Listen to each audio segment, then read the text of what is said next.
If you clicked on this video, I'm guessing you're having similar issues to what I'm having going on here. Let me explain a little bit further. So, when I got this truck, I went ahead, put new brakes on it. I went ahead and did a flush on the fluid. I took the brake lines off on the front and the back, put it in a cup, just drained all the fluid I could out of it. Put new brake pads on everything, and drums on the rear. Everything was good. I didn't replace those, to be honest. But what I'm getting at is I'm having a pulsating in the front, just on the driver's side, not on both sides. So I don't believe it's my brake booster for that reason, or anything to do with the drum, whatever it is up front.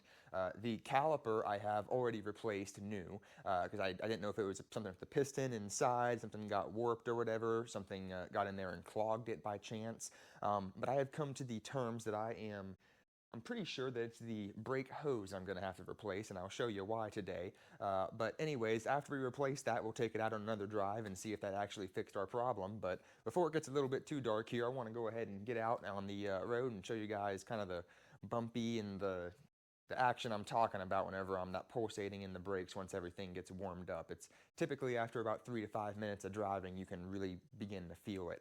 But anyways, let's go ahead and get out there. So coming up on this first light here, it's definitely pretty obvious what's going on. You can see there's a big pulsation in the brakes and the whole truck is jumping up and down just on the driver's side, but it causes the whole thing to shake. It's definitely something that grabs your attention, and I've been wanting to get it taken care of for a while now. So anyways, I definitely hope this brake line will fix it. I do think it's definitely the problem because it's so isolated on one side of the vehicle. It's not in the rear or on the passenger side at all. But just like you can see in these video clips, it's something that kind of seems to go away towards the end, right when you begin to stop. But right when you first touch the brakes, it seems to be the worst, and about maybe 1 to 2 seconds after.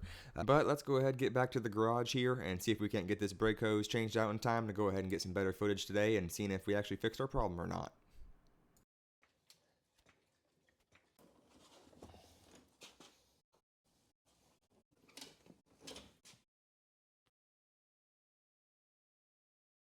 I can hold my hand on it, so that's good news. The bearing, not the brakes. Oh, there goes the tire. Perfect. Alright, so now that we can see a little clearly here, this is a new caliper that I have installed because I believe I misdiagnosed the issue originally. So I have flushed the whole brake system. Up here you can see what I was talking about, where it has a point that it comes in on the side and on the top. But the hose, this is the reason here. I believe my hose is the problem. You can see it looks like it's bubbled out a little bit. I don't know if that means maybe the inner lining, maybe that has failed at some point in time. I don't know if that's what that has caused. Anyways, we're going to go ahead, grab our new hose, and get it put on here first. So here I'm using an 11mm socket to pull the line off of this caliper. If you don't have new copper washers, make sure you hold on to your old ones if you absolutely have to reuse them, but always use new ones whenever doing this. Alright, so to get started, I'm going to go ahead and break this loose right here, and then we'll break this one loose, and if everything is finger tight, we're just going to try to unscrew this as fast as we can and drop it all out of here. Now, before we get too far and we do any of that, you may be able to see there's this little metal clip right here. Let me clean it up a bit and I'll show you guys.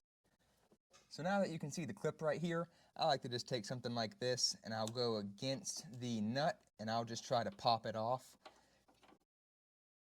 Just like that, and then I'll take a pair of needle nose pliers and we'll reach in there and grab it.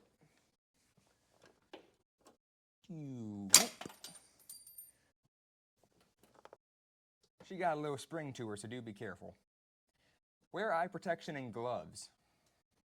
So now that we got that out, we're going to go ahead and take a 3/4 and a 9/16 wrench. I'm going to put the 3/4 down here. The 9/16 is to go right here. And I'm just going to break that loose. Didn't take much force at all.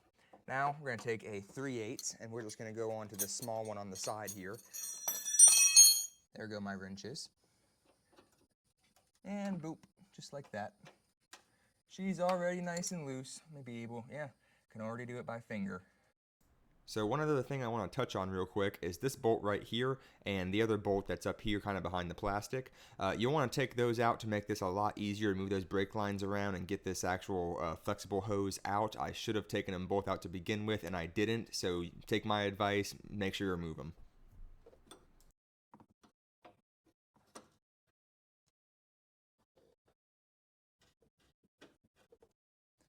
All right. 13 millimeter.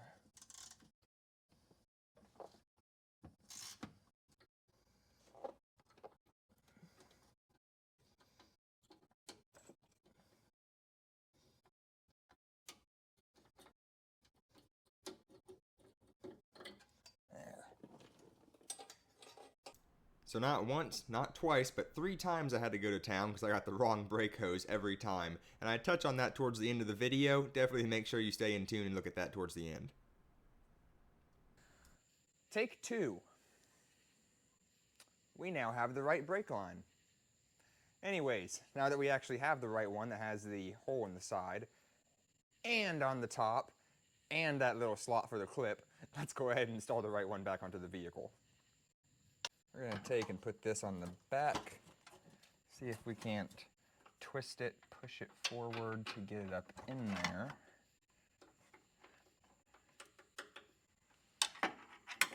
There's some brake line right here we may have to detach. No, there we go. I think we got it. Beautiful.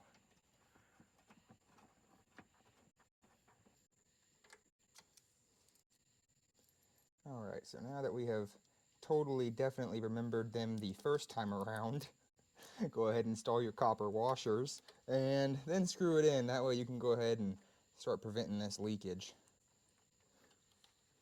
Hoping I don't leak the whole brake booster out or whatever it is.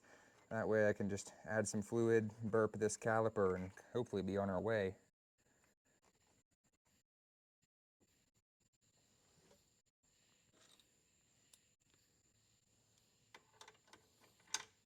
Oh.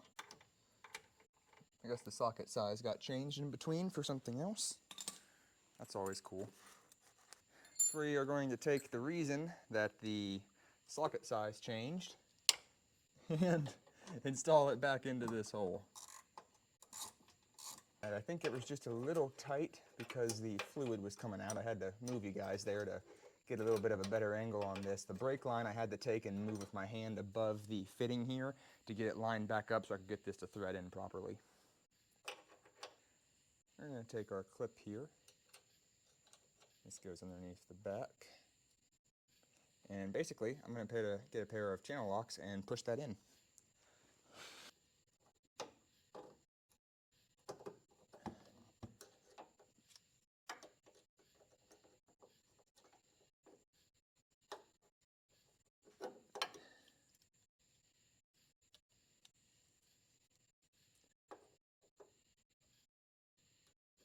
There we go. Now you can see that's all the way seated forward. We're going to go ahead and do our final little tug on this and get it nice and tight.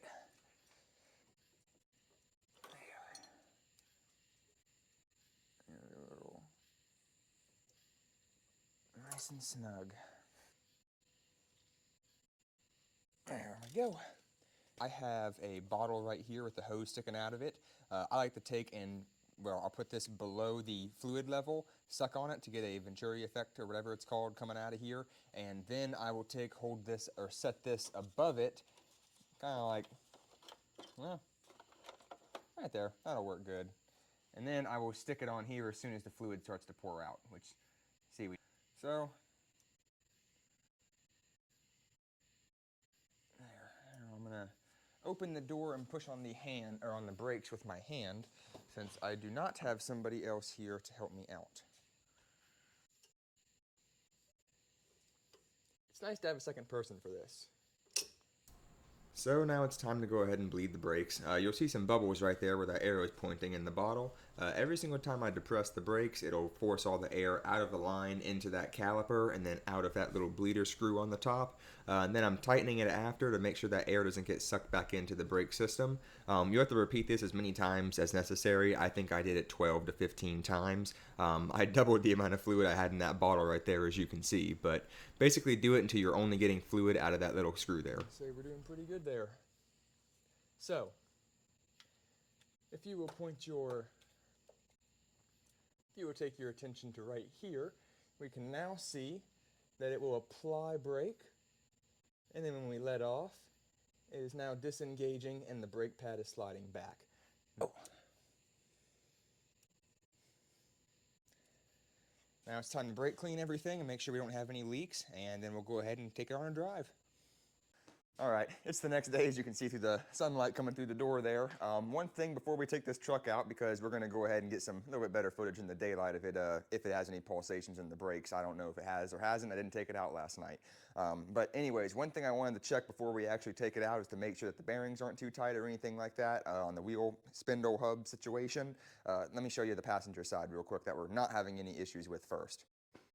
So I got the truck jacked up here, and if we come over for our little foot, you can see that spins very nicely, maybe, rotation and a half, 2 rotations we'll say. And we're going to come over here and just do the same little bit of effort with our foot. And you can see she spins a little bit tighter than the other one, but that's definitely free. We don't need to tighten that up at all. So anyways, let's go ahead, take this thing out to town and see if that fixed our problem. I'm pretty sure it did, especially, seeing the condition of the old brake hose. So you can kind of see on the brake hose right here, right there is where my vice grips messed it up. But just down, you can see it looks right there where that rubber has been bubbling and stretching out. So I believe that this was definitely going to be our problem. But anyways, this is also the 4-wheel ABS. I had to go to town 3 times because they sell this hose in a 2-wheel ABS, which does not have this side port here. They also have the 4-wheel, which is this one, and then they have a 4-wheel ABS that has the bracket attached. Do not get the bracket if you already have the bracket design that I showed earlier in the video, if the one bolt where it holds all 4 lines. I would not recommend taking another trip to town to then have to return that and get the other item. Just make sure you get this one to begin with. If you have a 4-wheel ABS, if you have 2-wheel ABS, then you're just going to have the hole at the top here. But make sure you do have the one that gets the clip retainer and not the one that just kind of pops into the side. Unless that's the one that you have, then make sure you get that.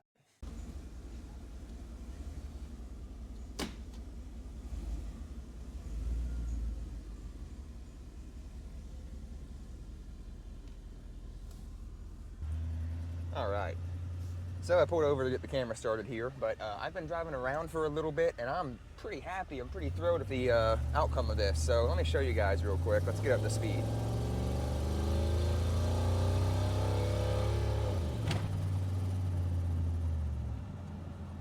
Now the road is a little bumpy, so do pardon that.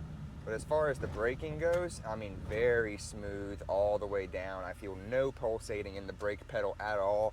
Feels very stiff the way it should, with a little bit of give still. But anyways, let me get to the next stop and I'll go ahead and show you guys then.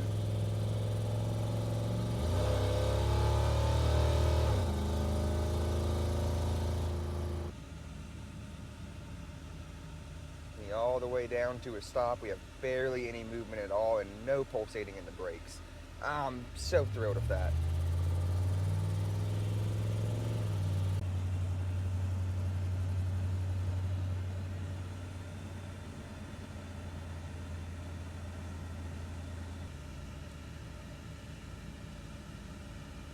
Coming down to a little stop here, there's perfect. The road's a little bit bumpy right here from where they've been patching it, but I mean, in the brakes, I'm not feeling any pulses, nothing like that at all. So let's go ahead and get back to the house and we'll go ahead and wrap this video up. All right, well, we are back from the test drive, and a few things I want to point out. I did go ahead and put the truck back up on jacks, and I just want to show you guys, even though everything is nice and hot right now, see, we got plenty of spin there.